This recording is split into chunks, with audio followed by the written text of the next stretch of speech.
Tulikuwa na somo ambalo tulilianza wiki iliyopita, somo la ubatizo wa maji. Nijue siri ya ubatizo wa maji.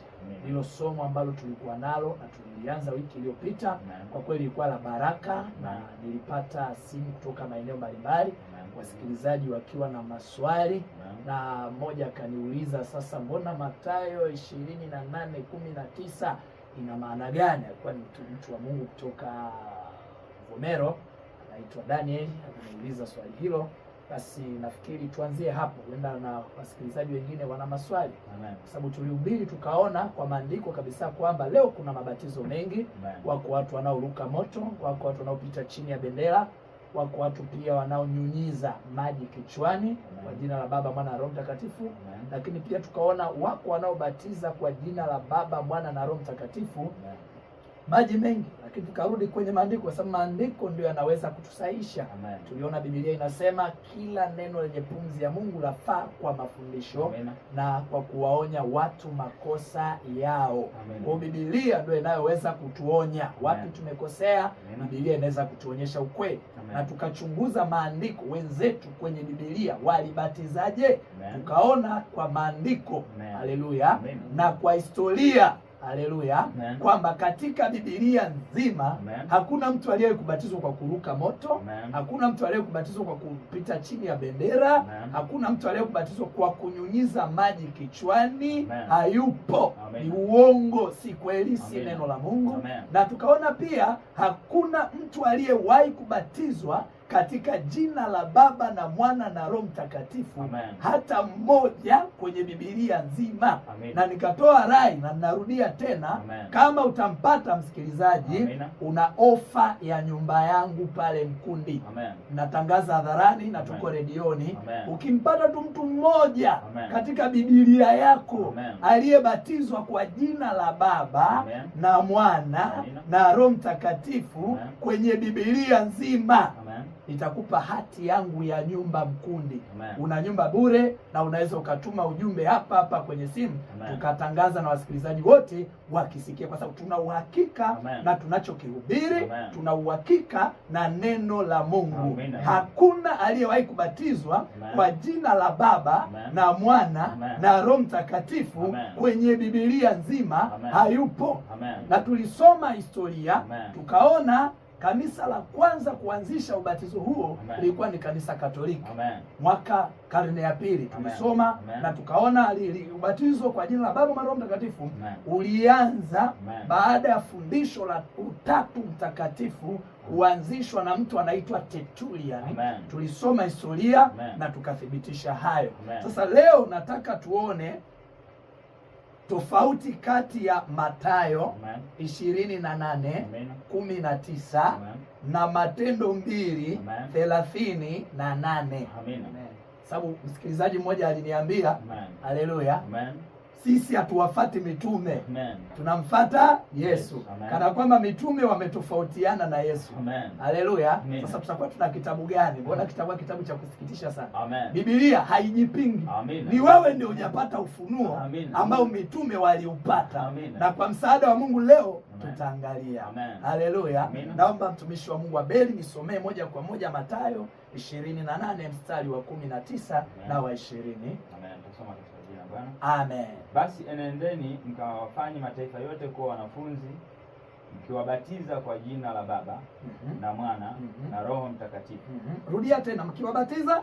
Basi enendeni mkawafanye mataifa yote kuwa wanafunzi, mkiwabatiza kwa jina la Baba na Mwana na Roho Mtakatifu. Ndio. Na kuwafundisha kuyashika yote niliyowaamuru ninyi. Na tazama, mimi nipo pamoja nanyi siku zote hata ukamilifu wa dahari. Hayo ni maneno ya Yesu mwenyewe. Bosi mwenyewe wa Ukristo, Mungu mwenyewe aliyefanyika mwili, anaagiza mitume. Mimi na wewe hatukuwepo, msikilizaji. Haleluya. Maaskofu wetu leo hawakuwepo.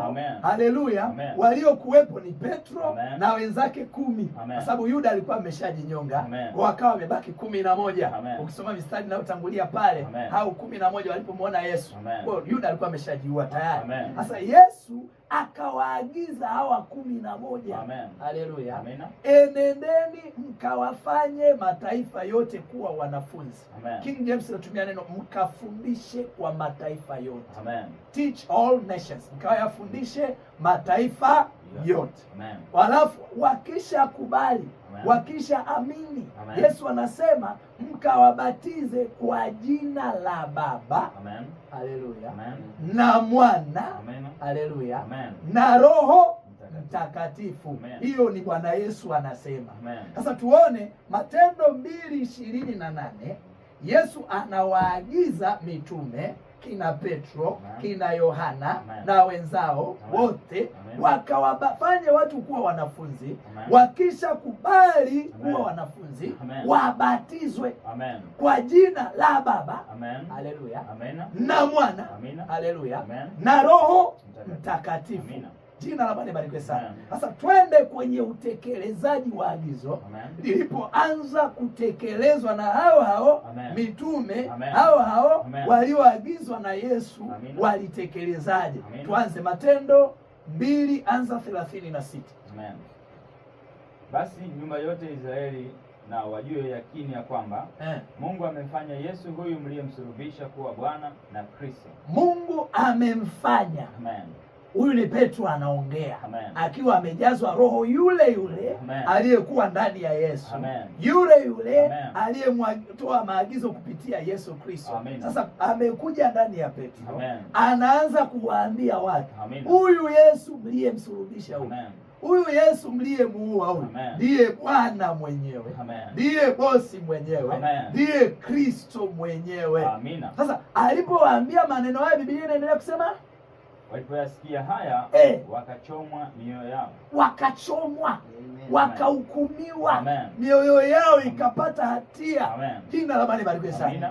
Wakachomwa mioyo yao, wakamwambia Petro na mitume wengine, tutendeje ndugu zetu? Tutendeje sasa tupate kuokolewa na hii hatia tulionayo? Tufanyeje Petro? Haleluya. Kumbuka Petro alikuwa ameshaagizwa na Yesu awaambie cha kufanya. Hawa watu wameshakubali kuwa wanafunzi. Injili imewahukumu. Mahubiri ya Petro dakika 15 yalitosha kuwahukumu kabisa. Sasa wanamwambia Petro, tutendeje? Tufanyeje? Haleluya. Tupate kuokolewa. Angalia Yesu, kumbuka aliwafundisha mkawafanye kuwa mataifa kuwa wanafunzi, mkiwabatiza. Usisahau hapo msikilizaji, kwa jina la Baba na Mwana na Roho Mtakatifu. Sasa sikiliza, Petro akawaambieje? Petro akawaambia, tufanyeje? Swali lilikuwa tufanyeje? Petro anawaambia cha kufanya. Anawaambiaje? Petro akawaambia, tubuni mkabatizwe kila mmoja kwa jina lake Yesu Kristo. Amen. Amen. Ndivyo ilivyoandikwa. Amen. Okay. Na Fabi, ndivyo ilivyoandikwa. Amen. Tubuni mkabatizwe kila mmoja kwa jina lake Yesu Kristo. Si Baba, Mwana na Roho Mtakatifu. Petro kageuka. Petro sasa kwa lugha rahisi tuseme amepotoka. Amevunja maagizo ya Yesu. Amekiuka agizo la Yesu. Tuzungumze kwa lugha rahisi. Lakini haiwezekani mtume aliyeaminiwa na Yesu kuwa mchungaji wa kanisa la Yerusalemu akiuke agizo moja la Yesu. Haiwezekani msikilizaji. Jina la Bwana libarikiwe sana. Lazima tuwe makini tunapompinga Petro na kusema eti hatumfuati Petro, tunamfuata Yesu. Uwe makini na hiyo lugha msikilizaji. Uwe makini na mchungaji anayekwambia hivyo. Uwe makini na askofu anayekwambia hivyo. Uwe makini na kardinali na mtu yoyote anayekwambia hivyo kwamba hatumfuati Petro, tunamfuata Yesu. Huwezi kumfuata Yesu bila Petro. Huwezi kumfuata Yesu bila Paulo, kwa sababu Yesu alisema anayewapokea ninyi ananipokea mimi, anayewakataa ninyi ananikataa mimi. Ni vizuri uwe makini na hiyo lugha inayokuambia sisi hatumfuati Petro, sisi tunamfuata Yesu. Kana kwamba Yesu aliwahi andika Biblia. Yesu hajawahi andika Biblia. Walioandika Biblia ni hao wanafunzi, ndio waliokuandikia kile waliagizwa na kile walitenda. Ni vizuri msikilizaji, mhubiri pia mwenzangu, uwe makini na maneno yako, kwa sababu kuna kamera ya Mungu inayarekodi na siku ya hukumu utayatolea hesabu. Jina la Bwana libarikiwe sana. kabisa. Haleluya. Kwa sasa Petro anawaambia tubuni. Amen. Wenyewe hakuongeza sala ya toba hapo. Hakuna sala ya toba kwenye Biblia msikilizaji. Ni mafundisho ya wanadamu. Ukweli lazima tuseme. Hata kama unaumiza utausema tu. Hakuna sala ya toba kwenye Biblia. Hata andiko moja. Walitubu wenyewe. Petro akawaambia hapo tubuni. Mkabatizwe kila mmoja kwa jina lake Yesu Kristo. Mpate ondoleo la dhambi zenu. Mpate ondoleo la dhambi. Angalia utaratibu wa dhambi kuondolewa. Angalia utaratibu wa neno. Sio utaratibu wa mchungaji Baraka. Sio utaratibu wa kanisa la mchungaji Baraka. Sio utaratibu wa Petro. Sio utaratibu wa mwanadamu. Ili dhambi ulionayo msikilizaji ikuache jioni hii. Huo ndio utaratibu. Huo ndio ufunguo. Huo ndio mlango wa wokovu. Petro anawaambia hawa watu cha kufanya. Tubuni. Mkabatizwe kila mmoja kwa jina lake Yesu Kristo. Mpate ondoleo. Ondoleo la dhambi. Kwa ukikiuka huo utaratibu dhambi haiondoki. Hilo ni neno la Mungu. Si neno la mchungaji Baraka. Kama unataka dhambi zako ziondoke, ufunguo ndio huo. Zitubie wewe mwenyewe. Haleluya. Kisha ubatizwe katika jina la Yesu Kristo. Si Baba, Mwana na Roho Mtakatifu. Dhambi haiondoki ukitubu na kubatizwa kwa jina la Baba, Mwana na Roho Mtakatifu.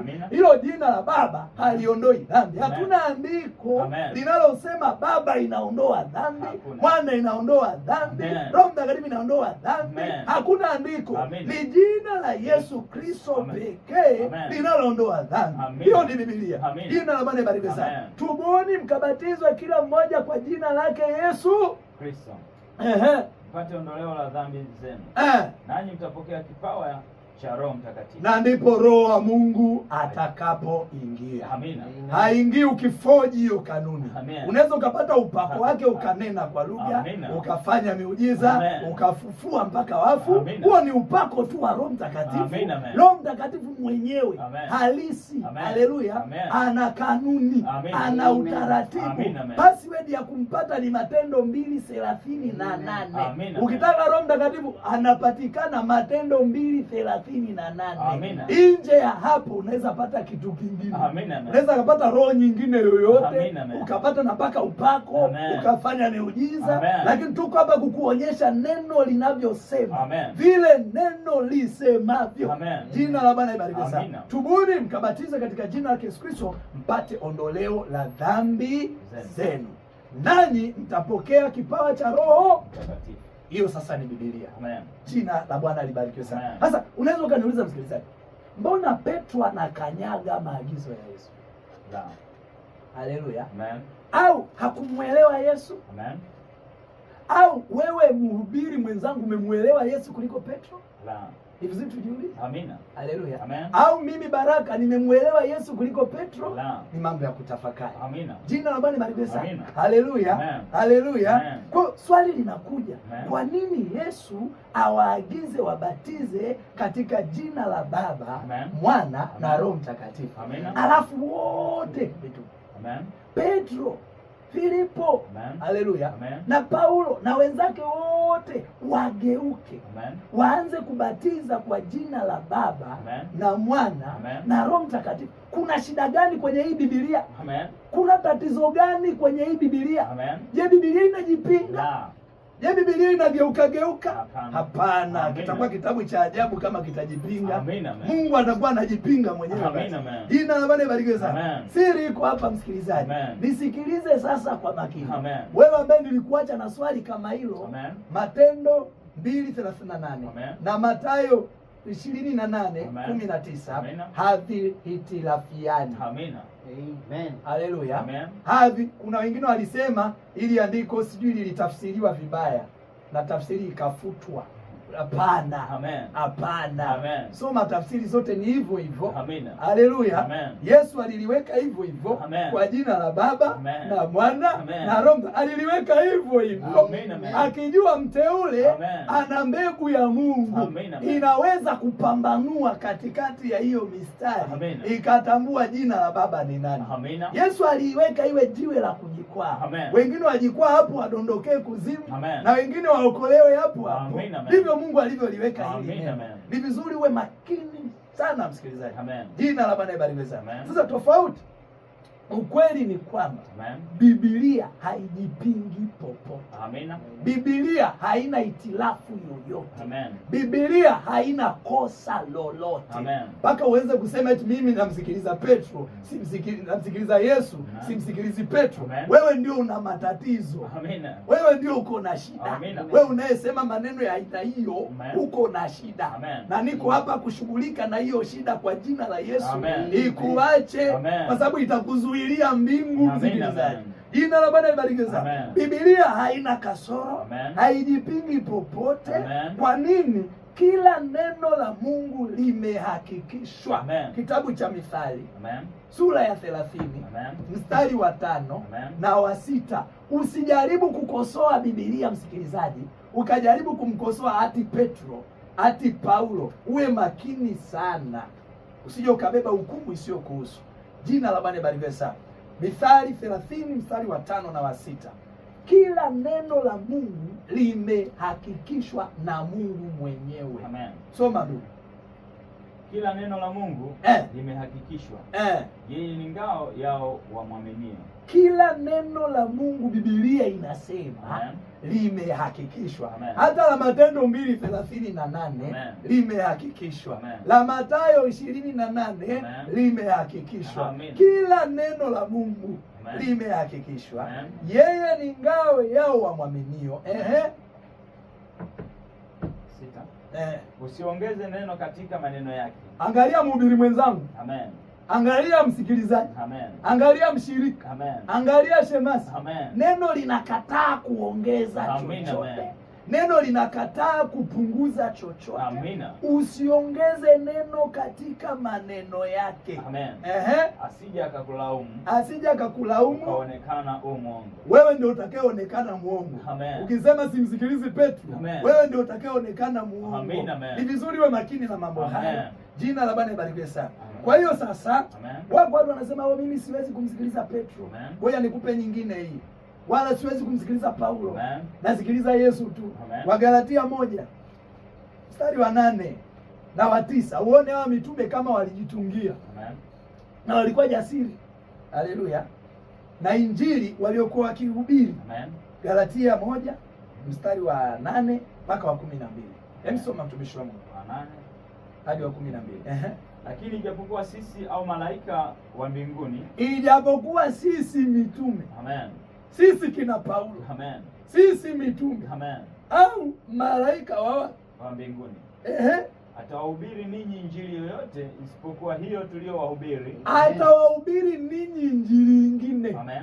Yoyote. Amen. Ubatizo mwingine. Amen. Wowote. Amen. Fundisho jingine. Amen. Lolote. Amen. Awe askofu. Amen. Awe pasta. Amen. Awe mwalimu. Amen. Awe mtume. Amen. Awe nabii.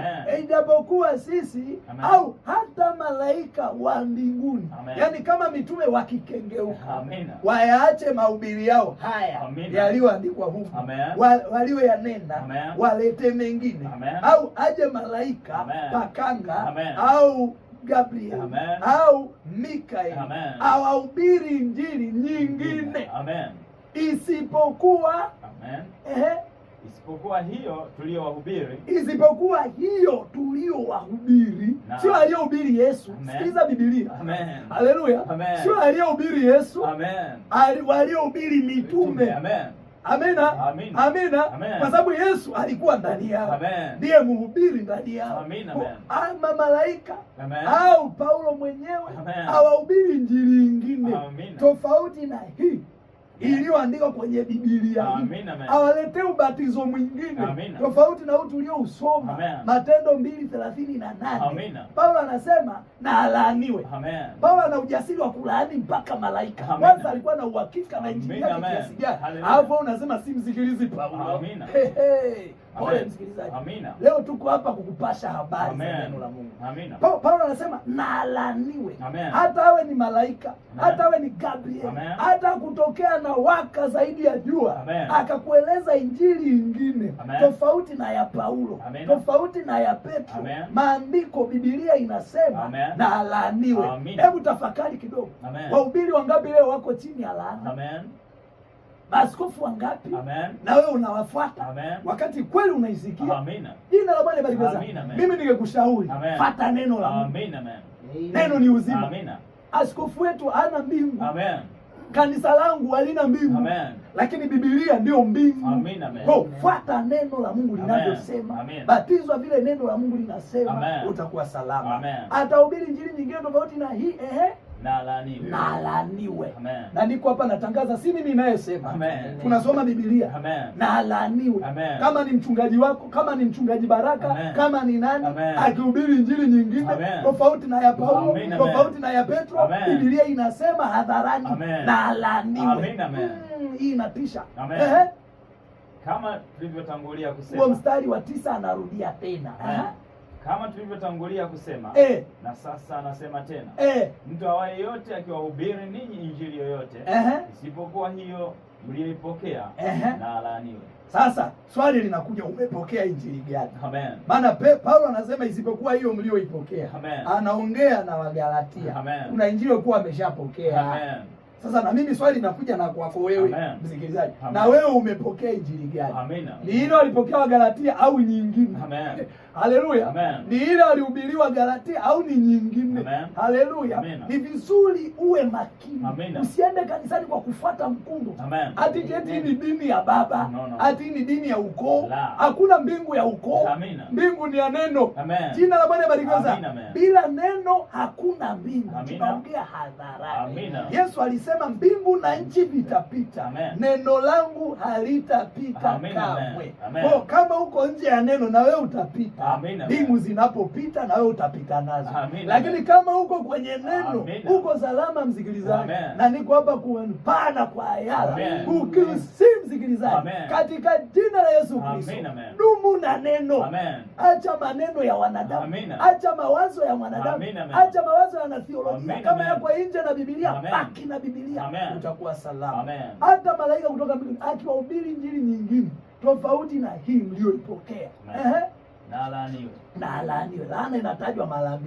Inatajwa mstari wa 8, inatajwa mstari wa 9. Pole sana msikilizaji. Uwe makini na injili unayohubiriwa. Tuko hapa na nuru ya jioni kukuangazia nuru, injili ya baba zetu mitume ilikuwaje, walifundishaje, waliaminije, walibatizaje. Na kama unataka kuwa sawa, fuata kile mitume walifanya. Jina la Bwana libarikiwe sana. Mstari wa soma mstari wa 10. Maana sasa je, ni wanadamu ninaowashawishi au Mungu? Angalia maneno ya Paulo hayo. Je, na washawishi wanadamu? Kama ndo washawishi wanadamu, tatumia maneno yangu. Lakini kama ni Mungu, tatumia neno lake kuwashawishi watu. Au nataka kuwapendeza wanadamu? Kama ningekuwa na hata sasa na wapendeza wanadamu, singekuwa mtumwa wa Kristo. Na mimi siko hapa kukupendeza ndugu yangu. Siko hapa kukupendeza mhubiri mwenzangu. Siko hapa kupatana na wewe. Kama ni kosa nitalitaja peupe hadharani kwamba hilo ni kosa. Kama utaendelea nalo, mimi sitadaiwa damu yako. Jina la Bwana libarikiwe sana. Mstari wa 11 sema, kwa maana ndugu zangu, injili hiyo niliyowahubiri, injili hiyo anawaambia Wagalatia, anawaandikia uharaka, injili hiyo niliyowahubiri ninyi Wagalatia, mlioipokea ninyi Wagalatia, na wajulisha kuwa sio ya namna ya kibinadamu, sio ya namna ya kibinadamu. Haina ubinadamu, haina kitu cha kibinadamu, si ya namna ya kibinadamu. Injili nyingi leo ni za namna ya kibinadamu, lakini si ya Paulo. Ya Paulo anasema si ya namna ya kibinadamu. Okay, mstari wa 12. Kwa kuwa sikuipokea kwa kuwa sikuipokea kwa mwanadamu. Anasema sababu ya injili yake kutokuwa ya kibinadamu ni kwa sababu hakuipokea kwa mwanadamu. Hakwenda, wanasema Paulo alisoma. Hapana. Kama angeipata chuo angesema nimeipata kwa wanadamu. Haleluya. Lakini ilibidi injili yote aliyejifunza kwa Gamalieli kwenye chuo cha Kiorthodoksi, si chuo cha chochote walichokuwa nacho wakati huo, na degree zote alizosomea anasema nazihesabu kama mbavi. Asingeweza kutembea na Kristo akiwa na degree za wanadamu. Ilibidi zifutwe zote, zipanguliwe zote, apate ufunuo mpya, injili mpya inayotoka moja kwa moja kwenye nguzo ya moto iliyokutana naye wakati akitoka Dameski. Anasema si ya namna ya kibinadamu, kwa sababu injili hii sikuipokea kwa mwanadamu. Kwa kuwa sikuipokea kwa mwanadamu, wala sikufundishwa na mwanadamu. Nasikia unaosema alifundishwa na Gamalieli. Umekosea msikilizaji. Hii injili ya kufundishwa na Gamalieli. Ya Gamalieli aliachana nayo.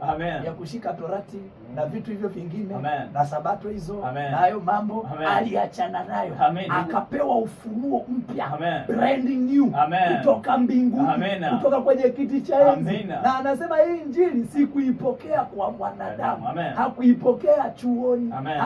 Injili aliyohubiri Paulo anasema mwenyewe, simsemei, si ya kibinadamu, kwa sababu hakuipokea kwa mwanadamu. Sasa ikatae useme huyo ni Paulo tu, utakiona cha mtema kuni.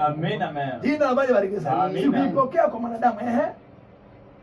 Sikuipokea kwa mwanadamu, bali kwa ufunuo wa Yesu Kristo. Bali kwa ufunuo wa Yesu Kristo. Ni Yesu mwenyewe alijifunua kwa Paulo. Ndio akamweleza wanawake hawapaswi kuhubiri. Haleluya. Yesu mwenyewe ndiye aliyemwambia Paulo wanawake hawapaswi kuhubiri. Na ndio maana hutaona Paulo anamruhusu hata Fibi ahubiri. Jina la Bwana libarikiwe sana. Kwa sababu injili anayohubiri hakuipata kwa mwanadamu. Leo za wanadamu zinaruhusu mpaka wanawake wahubiri, wawe maaskofu. Hizo ni injili za wanadamu, sio injili ya Paulo. Haleluya. Huoni mhubiri mwanamke kwenye Biblia nzima, wala shemasi mwanamke. Wanasemaga Fibi alikuwa shemasi, uongo wa shetani. Hajawahi kuwa shemasi. Biblia inasema alikuwa mtumishi wa kanisa, kwa maana ya servant. King James imeandika servant, not a deacon. Sio shemasi. Sio shemasi. Ilikuwa ni mtumishi wa kanisa, akiwasaidia kina Paulo kwa mali zake. Alikuwa mfanyabiashara, akiwahudumia watumishi wa Mungu. Hakuwahi kusimama mimbara yoyote Fibi kuhubiri, wala utaona Mariamu mama yake Yesu amesimama mimbarani kuhubiri, wala kina Salome. Ukweli inabidi tuseme, hata kama unakasirika msikilizaji, lakini ni vizuri ukausikia. Jina la Bwana libarikiwe sana. Haleluya mpendwa. Na mimi ni mhubiri asiyepatana, penye ukweli na inyoosha vizuri, kwa sababu sitaki kudaiwa damu. Jina la Bwana libarikiwe sana. Haleluya. Kwa tunaona hii injili kina Paulo, kina Petro hawakuipokea kwa mwanadamu. Waliipokea kwa Mungu moja kwa moja. Au wewe sema tu simsikilizi Petro, simsikilizi Paulo, utakutana na Mungu aliyewapa hiyo injili. Jina la Bwana libarikiwe sana. Haleluya. Kwa ukiwakataa mitume ndio umemkataa Yesu. Yaani kumkataa Yesu ni rahisi sana. Mkatae Paulo. Mkatae Petro. Haleluya. Haleluya. Yaani kumkataa Yesu ni rahisi sana. Na kumkubali Yesu ni rahisi sana. Mkatae Paulo, umemkataa Yesu. Mkatae Petro, umemkataa Yesu. Unaweza ukawa unaenda kanisani kumbe umeshamkataa Yesu. Ukidhani unaenda mbinguni kumbe umeshamkataa Yesu. Ngoja nikusomee hii Luka 10:16. Luka 10:16. Awasikilizaye ninyi anisikiliza mimi. Kumbuka Yesu anawaambia mitume wake, anayewasikiliza ninyi kina Petro ananisikiliza mimi, naye awakataaye ninyi anikataa mimi. Mbona wewe unasema mimi simsikilizi Petro, namsikiliza Yesu. Kumbuka Petro ndiye aliyepewa funguo za ufalme wa mbinguni. Amen. Mathayo 16 mstari wa 19. Amen. Nami nitakupa Petro. Amen. Kwa funguo za ufalme wa mbinguni. Amen. Yesu hana. Amen. Amen. Haleluya. Amen. Yesu hana funguo. Amen. Soma Mathayo 16:19. Hao ndio wanasema mimi simsikilizi Petro. Petro alimkana Yesu, siwezi kumsikiliza. Hebu wawe makini. Okay, Mathayo 16. Mstari wa 19. Nami nitakupa wewe funguo za ufalme wa mbinguni. Sikiliza. Yesu ndiye anayesema. Amen. Anamwambia Petro. Amen. Wewe Petro wewe. Amen. Na anajua kabisa siku moja atamkana ila atatubu. Amen. Haleluya. Amen. Nitakupa wewe Petro. Amen. Funguo. Amen. za ufalme wa mbinguni. Amen. Haleluya. Kwa kila mtu anayetaka ufalme wa mbinguni, funguo Amen. za ufalme huo anazo Petro. Amen. Yesu hana. Amen. Anasema mwenyewe hapa. Amen. Mimi baraka sina. Amen. Haleluya. Amen. Askofu hana. Amen. Haleluya. Amen. Yesu anasema mimi ninakupa wewe Petro. Amen. Funguo za ufalme wa mbinguni. Amen. Na lolote utakalolifunga duniani. Wewe unambishiaga Petro. Amen. Sikiliza hii maneno. Haleluya. Amen. Utakalolifunga wewe Petro. Amen. Utakalolifunga hapa duniani. Amen. Petro. Amen. Si Yesu. Amen. Petro. Amen. Atakalolifunga hapa duniani. Litakuwa limefungwa mbinguni. Litakuwa limefungwa na wapi? Mbinguni. Na lolote utakalolifungua duniani litakuwa limefunguliwa mbinguni. Sasa angalia. Yesu amempa mamlaka Petro makubwa sana. Amen. Kuliko tunavyofikiria. Amen. Amen. Mpaka lolote Petro atakalolifunga hapa duniani limefungwa wapi? Mbinguni. Na lolote atakalolifungulia duniani limefunguliwa wapi? Alafu unasema simsikilizi Petro. Pole. Si utaingieje mbinguni? Amen. Haleluya. Si utaingia mbingu ipi? Haleluya. Bila Petro mbingu ingi, maana ndio anafungua. Yesu hana, anakufunguliaje? Funguo hana. Kampa Petro funguo. Na ndio maana sasa siku ya Pentekoste Petro akaanza kuwafungulia, kuifungulia dunia ufalme wa mbinguni ambao ni Roho Mtakatifu. Ufalme wa mbinguni sio ufalme kama huu. Roho Mtakatifu ndio ufalme. Yesu alisema ufalme wa mbinguni hauji kwa kuchunguza chunguza. Ufalme wa Mungu wakaa ndani yenu. Na kinachokaa ndani yetu ni Roho Mtakatifu. Kwa hiyo huyo ndiye ufalme wa mbinguni. Kwa hiyo ukitaka Roho Mtakatifu wa kweli msikilize Petro. Ukitaka ufalme wa mbinguni msikilize Petro. Ndiye mwenye funguo. Na ndio tumemsoma pale kwenye Matendo 2:38. Huyo mwenye funguo anatuonyesha utaratibu. Haleluya. Wa kuokolewa. Utaratibu wa kumpata Roho Mtakatifu. Kupata kipawa cha Roho Mtakatifu. Anawaambia wale watu, tubuni mkabatizwe kila mmoja wenu kwa jina lake Yesu Kristo. Na analolifunga duniani limefungwa wapi? Yesu alisema mbinguni. Na ndio analifunga hapa. Anasema tubuni mkabatizwe kila mmoja kwa jina lake Yesu Kristo. Si Baba, Mwana na Roho Mtakatifu. Kwa jina lake Yesu Kristo mpate ondoleo la dhambi zenu. Haleluya. Nanyi mtapokea kipawa cha Roho Mtakatifu. Amefunga duniani na mbingu zimefunga. Yesu alisema lifunga duniani nitalifunga mbinguni. Kwa alipolifunga amelifunga mbinguni. Na Yesu amelifunga mbinguni. Kwa ukihitaji wokovu sikilize Petro. Wewe kusikiliza Yesu hana funguo. Na nisikia askofu mwenzangu, mhubiri mwenzangu, msikilizaji mwenzangu, hii ni Biblia. Jina la Bwana libarikiwe. Na ndio maana siku ya Pentekoste akawafungulia Yerusalemu. Akaanza na Yerusalemu. Watu 3,000 akawafungulia ufalme. Wote wakajazwa Roho Mtakatifu. Aliwafunguliaje? Aliwaambia watubu dhambi zao wenyewe, kisha wabatizwe katika jina lake Yesu Kristo zipate kuondolewa, alafu watapokea kipawa cha Roho Mtakatifu. Akawafungulia. Akatoka hapo akaenda Samaria, ambapo Filipo alikuwa amekwenda, kwa sababu duniani kibibilia kuna mataifa matatu. Haleluya. Kuna Wayahudi, kuna Wasamaria na kuna sisi wa mataifa. Na yote ilibidi yafunguliwe ufalme wa mbinguni. Akaanza na Wayahudi kwa utaratibu wa Matendo 2:38, waambia watubu, wabatizwe kwa jina la Yesu Kristo, watapokea Roho Mtakatifu. Haleluya. 3,000 wakampokea. Haleluya. Wakaingizwa kwenye ufalme wa ufunguo wa Petro. Haleluya. Haleluya. Akatoka hapo Filipo akaenda Samaria, akawahubiri watu, mpaka na mchawi naye akaokoka Simoni, akaacha tunguli, akaja kanisani, akawa mfuasi wa kanisa la Filipo. Jina la Bwana barikiwe. Habari zikafika Yerusalemu kwamba Samaria nayo imelikubali neno la Mungu. Tulisoma wiki iliyopita. Haleluya. Biblia inasema wakawapelekea Petro na Yohana. Hiyo ni Matendo 8 mstari wa 14 hadi wa 16. Jina la Bwana barikiwe. Wakawapelekea Petro na Yohana. Walipofika wakawaombea wampokee Roho Mtakatifu, kwa sababu hajawashukia hata mmoja wao, ila wamebatizwa tu kwa jina la Yesu Kristo. Sasa kwa nini Roho asije wakati wamebatizwa na Filipo, tena aliyejazwa Roho Mtakatifu? Shida ni nini? Filipo hakuwa amepewa funguo za ufalme. Funguo alikuwa nazo Petro, na ndio maana Petro alipoenda, kwa sababu ndiye aliyekabidhiwa funguo. Na funguo si mafunguo kama ya kwako hayo. Funguo ni ufunuo wa siri. Ni ufunuo wa siri fulani, jina fulani la kubatizia. Petro alipewa huo ufunuo. Haleluya. Huo ufunuo aliopewa Petro ndio ufunguo huo. Jina la Bwana barikiwe. Akawabatiza, akaweka mikono juu yao, Roho Mtakatifu akaja. Hiyo ni Samaria. Baada ya hapo akaenda tena, Roho Mtakatifu akamuongoza Kornelio ambaye ni mataifa, taifa la tatu. Sasa tumetoka kwa Samaria, tunakuja sasa kwetu mataifa, ambaye alituwakilisha yule Mrumi Kornelio. Haleluya. Na Biblia inatuambia Matendo 10, si ndio? 44 mpaka 48. Tulisoma wiki iliyopita. Amina. Jina la Bwana barikiwe sana. Kwamba Petro alipokuwa tu akisema maneno hayo, kwa sababu ndio anafungua, Roho Mtakatifu akawashukia wote wale walisikia lile neno. Haleluya. Pamoja na Roho kuwashukia akasema, nani awezaye kuzuia maji wasibatizwe hawa? Watu waliopokea Roho Mtakatifu vile vile kama sisi. Akaamuru wabatizwe kwa jina la Yesu Kristo.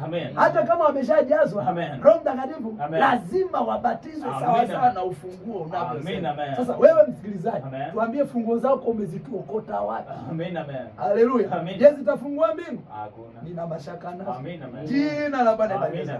Kwa tofauti kati ya Mathayo 28 mstari wa 19 na Matendo 2:38 ni hii. Nataka tu nimalizie. Nafikiri nimeongea vya kutosha. Na msikilizaji, kama una Roho wa Mungu aliyekuwa ndani ya Petro, aliyekuwa ndani ya Paulo, aliyekuwa ndani ya mitume, kama si mwingine, ataitikia hili neno na ubiri hapa kwa amina. Atasema ni kweli. Labda wewe na roho nyingine. Jina la Bwana libarikiwe sana. Roho wa Mungu habadiliki. Hana ufunuo mpya. Vile aliwafunulia Paulo, ndivyo atakufunulia tena leo. Jina la Bwana libarikiwe sana. Sasa tofauti kati ya Mathayo 28:19 na Matendo 2:38. Tofauti ni nisikilize kwa makini. Yesu alitaja vyeo. Alitaja sifa. Hakutaja jina. Zile sifa zingemsaidia Petro kutambua jina. Naomba nirudie tena. Yesu alipowaagiza mkabatize kwa jina la Baba. Baba ni sifa. Mwana ni sifa, sio jina. Roho Mtakatifu ni sifa. Ni kile Mungu alicho. Biblia ilisema Mungu ni roho. Jina la Bwana barikiwe sana. Baba si jina. Mimi naitwa Baraka. Hata wewe msikilizaji, baba yako ana jina. Nikikuuliza baba yako ni nani, au utasema anaitwa Baba, utataja jina lake. Kama ni Joni, utasema Joni. Sasa kama baba yako ana jina, mimi baba yetu wa mbinguni, yeye hana. Lazima ujue sasa jina lake nani. Jina la Bwana barikiwe sana. Kwa sababu kwenye sala za toba, sala ya Bwana sama, sala ya Bwana kila siku nasema baba yetu wa mbinguni, jina lako litukuzwe. Hausemi majina yako kama yako matatu.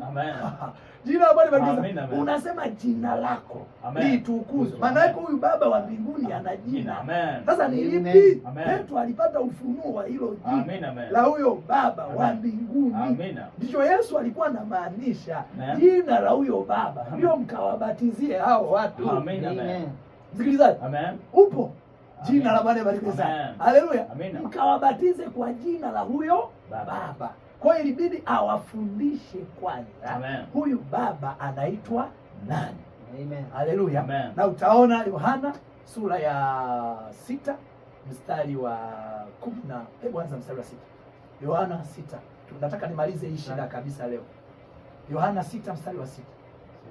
17:6. Sorry. Yohana 17:6. Yohana 17:6.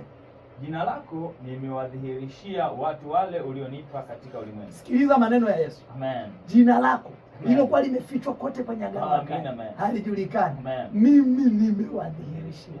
Kwa aliyefunua jina la Mungu ni Yesu. Amen. Hayo ni yeye anasema. Amen. Jina lako nimewadhihirishia watu wale ulionipa. Kumbe kabla hajawaagiza wakabatize kwa jina la Baba, alikuwa ameshadhihirisha hili jina kwao. Ndivyo Yesu anasema hapo, jina lako nimewadhihirishia watu wale ulionipa katika ulimwengu. Walikuwa wako, ukanipa mimi, na neno lako wamelishika. Soma tena wa 12, mstari wa 12. Anasema nilipokuwa pamoja nao, mimi naliwalinda kwa jina lako ulionipa. Kumbe naliwalinda kwa jina lako ulilonipa.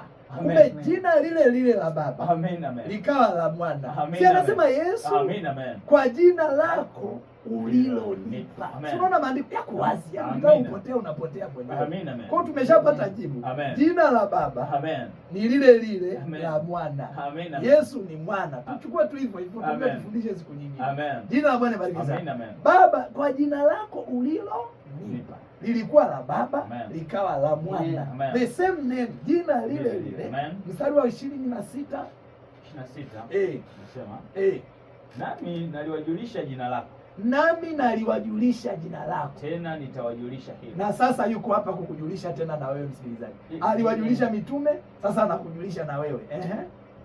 Ili pendo lile ulionipenda mimi liwe ndani yao, nami niwe ndani yao. Sasa unaona maandiko, Yesu anasema amewajulisha. Kumbe anapowaagiza alikuwa ameshawajulisha. Nikawabatize kwa jina la Baba. Alikuwa ameshawaambia ni lipi. Kazi ya Roho Mtakatifu ilikuwa tu ni kuwakumbusha. Maana alisema huyu Roho atakapokuja atawakumbusha yote niliyowaambia, ikiwemo na jina la Baba. Na alipokuja Matendo ya Mitume sura ya 2 akaja ndani akawakumbusha jina la Baba ni lipi.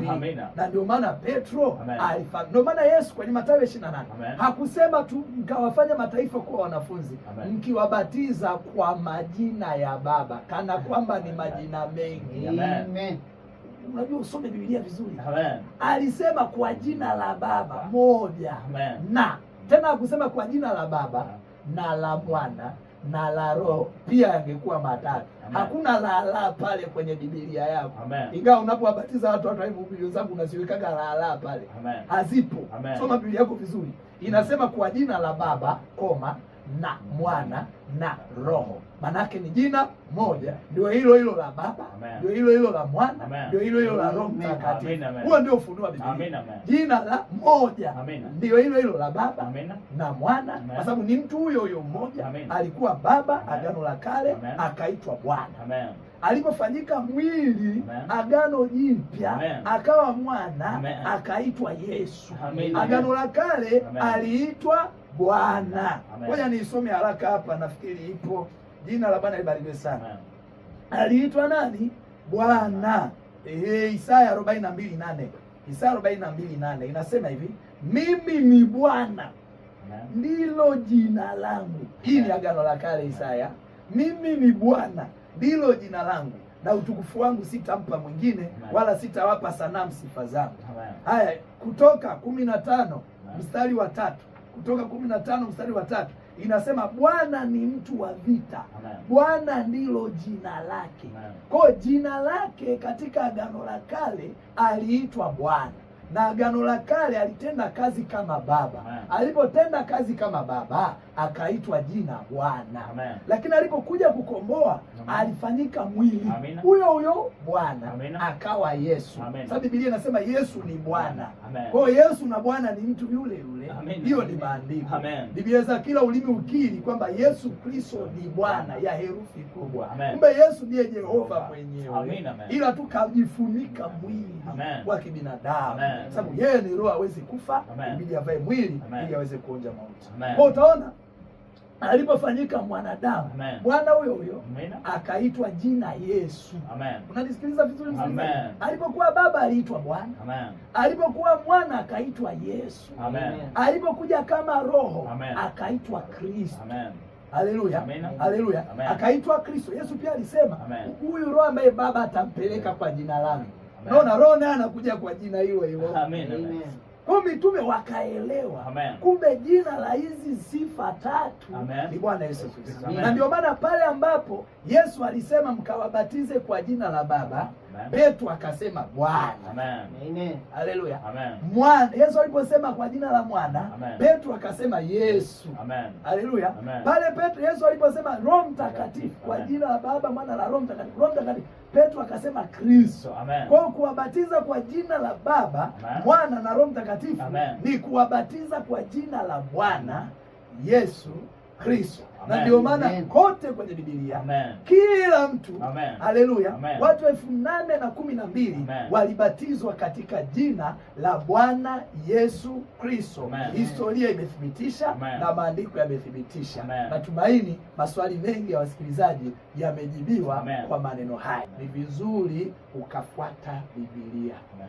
Huu ni ushauri wa bure bila gharama. Ni vizuri msikilizaji ukafuata Biblia, kwa sababu Yesu alisema mbingu na nchi vitapita, maneno yangu hayatapita kamwe. Na maneno yake kuna mengine aliyasema mwenyewe, kuna mengine akaja akayasema akiwa ndani ya mitume, akayasema alipokuja kama Roho Mtakatifu ndani ya mitume. Kwa yote ya kwake na yaliyoyasema akiwa ndani ya mitume hayatapita kamwe. Na hata katika hukumu Paulo anazungumza wazi katika kitabu cha Warumi kwamba Mungu ataihukumu siri za mioyo ya watu sawa sawa na injili yangu. Haleluya.